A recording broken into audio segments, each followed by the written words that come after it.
భారతదేశంలో ప్రసిద్ధి చెందిన ఏకైక రుక్మిణి మందిరం ద్వారకాపట్నంలో ఉంది. గుజరాత్ ద్వారకాపట్నానికి 2 కిలోమీటర్ల దూరంలో రుక్మిణి మందిరం ఉంటుంది. ఆ రుక్మిణి మందిరాన్ని తిలకిద్దాం రండి. ఇదే ఆ అద్భుతమైన రుక్మిణి మందిరం. వీరభద్రరావు మామిళ్ళపల్లి ప్రెజెంట్స్ మా యూట్యూబ్ ఛానల్ని సబ్స్క్రైబ్ చేసుకోండి, లైక్ చేయండి, షేర్ చేయండి.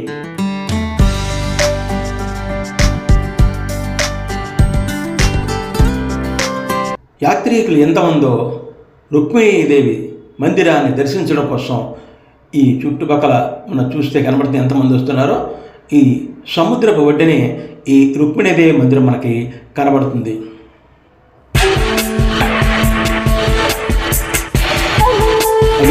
ఆ ద్వారకాపట్నంలోకి మనం ఇప్పుడు ప్రవేశిస్తున్నాం. ఆ మందిరం కనబడుతోంది. ఆ రుక్మిణీ మాతకి ఒక్కసారి నమస్కారం చేసుకోండి.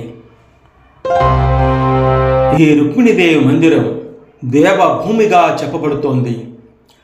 కొంతమంది క్రీస్తు పూర్వం 5వ శతాబ్దానికి చెందని చెప్తారు, కొంతమంది 12వ శతాబ్దానికి చెందని చెప్తారు. ఈ ఆలయం జలదాన్కు ప్రసిద్ధి చెందింది. నీటిని సమర్పించేటువంటి ఆచారం ఇక్కడ కనబడుతుంది. ఇక్కడ భక్తులు ఆలయానికి నీటిని దానం చేయమని కోరుతారు. ఇక్కడ ఆ గుడి పూజారి గారు ఏం చెప్తున్నారు విందాం. और कोई 21 घड़ा जल के लिए दान करते हैं, उसका 200 रुपये लगता है। 3 साल के बाद ये अधिक मास का समय आता, पवित्र माता जी का स्वागत कुमकुम और प्रसाद आशीर्वाद स्वरूप के दर्शन करके नीचे उतरेंगे, जल का पानी का प्रसाद पीकर मंदिर का एक परिक्रमा लगाए तो आपकी यात्रा पूर्ण। और किसी को रुक्मिणी शास्त्र पत्र लेना हो, सामने की काउंटर से आपको मिल जाएगा। पर द्वारिका भगवान की रुक्मिणी महादेवी शांति जो है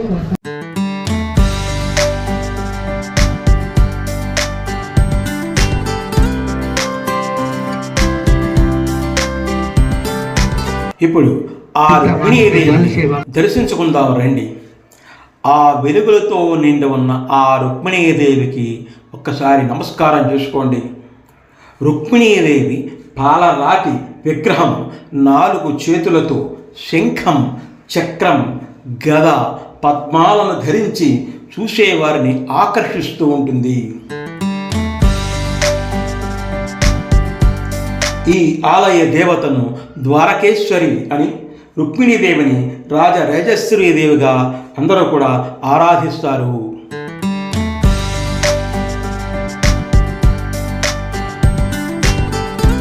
పురాణాల ప్రకారం రుక్మిణి ఆలయం వెనుక ఒక కథ చెప్పబడుతోంది.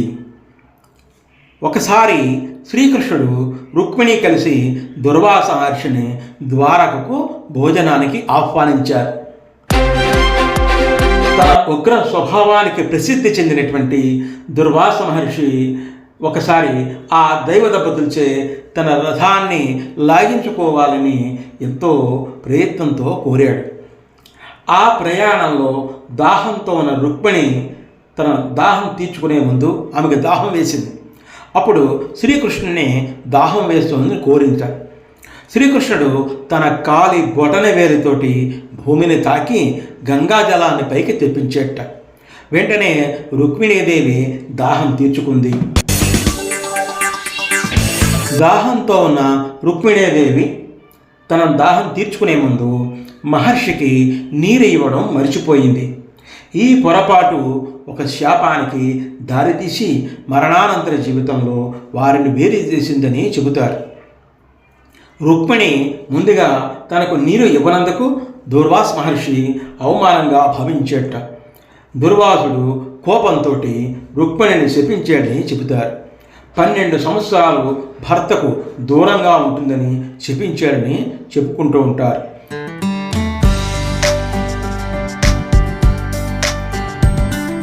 శ్రీకృష్ణుని ఆలయం ద్వారకలో ఉండగానే రుక్మిణీదేవి ఆలయం ద్వారకకు వెలుపలకు దూరంగా ఉంటుంది. దూర్వాసుని శాపం వల్లనే ద్వారకలోని నీరు ఉప్పుగా ఉంటుందని చెబుతూ ఉంటారు.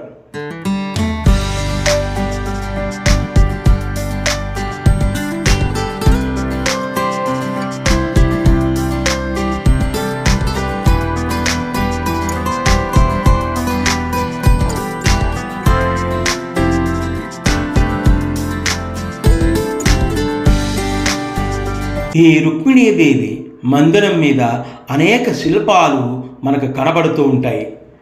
ఆ శిల్ప సౌందర్యం చాలా అద్భుతంగా ఉంటుంది. సముద్రానికి బయట భాగంలో ఉన్నటువంటి ఈ రుక్మిణీదేవి ఆలయం చాలా అద్భుత నిర్మాణం కలిగి ఉంటుంది. శిల్ప సౌందర్యం అద్భుతంగా ఉంటుంది.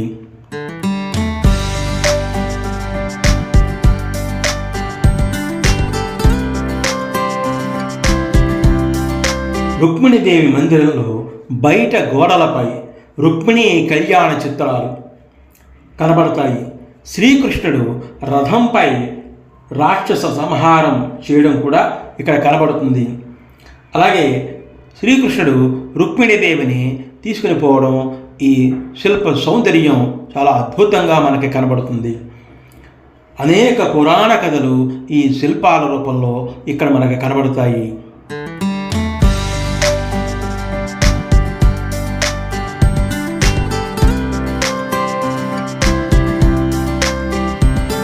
సముద్రం ఒడ్డున ఈ దేవాలయం అందమైన సొగసులతో విరాజిల్లుతూ ఉంటుంది. యాత్రికులతో ఎప్పుడూ కిటకిటలాడుతూ ఆకర్షింపజే విధంగా ఈ శిల్ప సౌందర్యం మనకు కనబడుతుంది.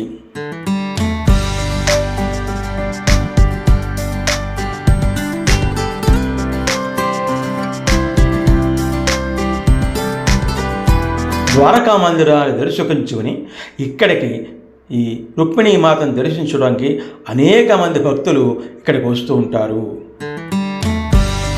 ఈ దేవాలయం మీద గజరూపాలు, మానవ రూపాలు, శిల్ప కళలు అత్యద్భుతంగా తీర్చిదిద్దబడి ఉంటాయి.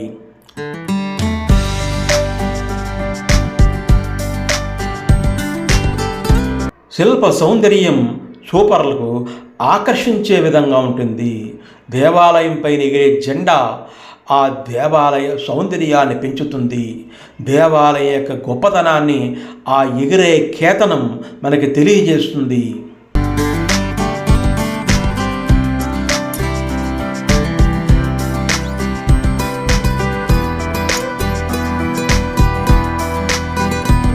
దేవాలయ గోపురం చాలా ఎత్తుగా ఉంటుంది.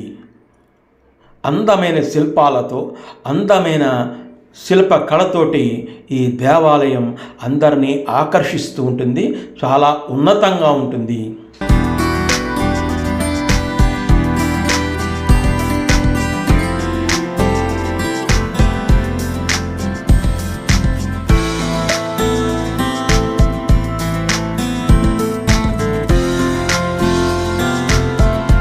కింద నుంచి దేవాలయాన్ని మనం చూడడానికి, ఈ మందిరాన్ని చూడడానికి చాలా అద్భుతంగా కనిపిస్తుంది. శిల్పకళ చాలా అద్భుతంగా ఉంటుంది.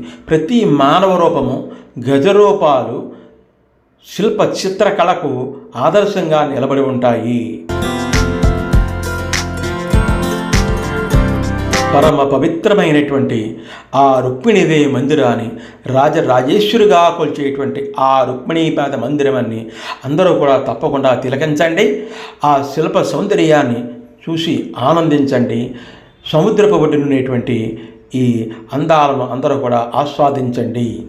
రాజరాజేశ్వరిగా కొలవబడుతున్నటువంటి ఆ ఆలయ దేవతను, ఆ ద్వారకేశ్వరిని, ఆ శ్రీకృష్ణుని సతీమణి ఆ రుక్మిణీదేవికి మరొక్కసారి దర్శించుకొని శంకు చక్ర గద పద్మాలతో కనిపించే ఆ తల్లికి నమస్కారం చేసుకొని కోరిన కోరికలు తీర్చేలా ఒక్కసారి కోరికలు కోరుకోండి.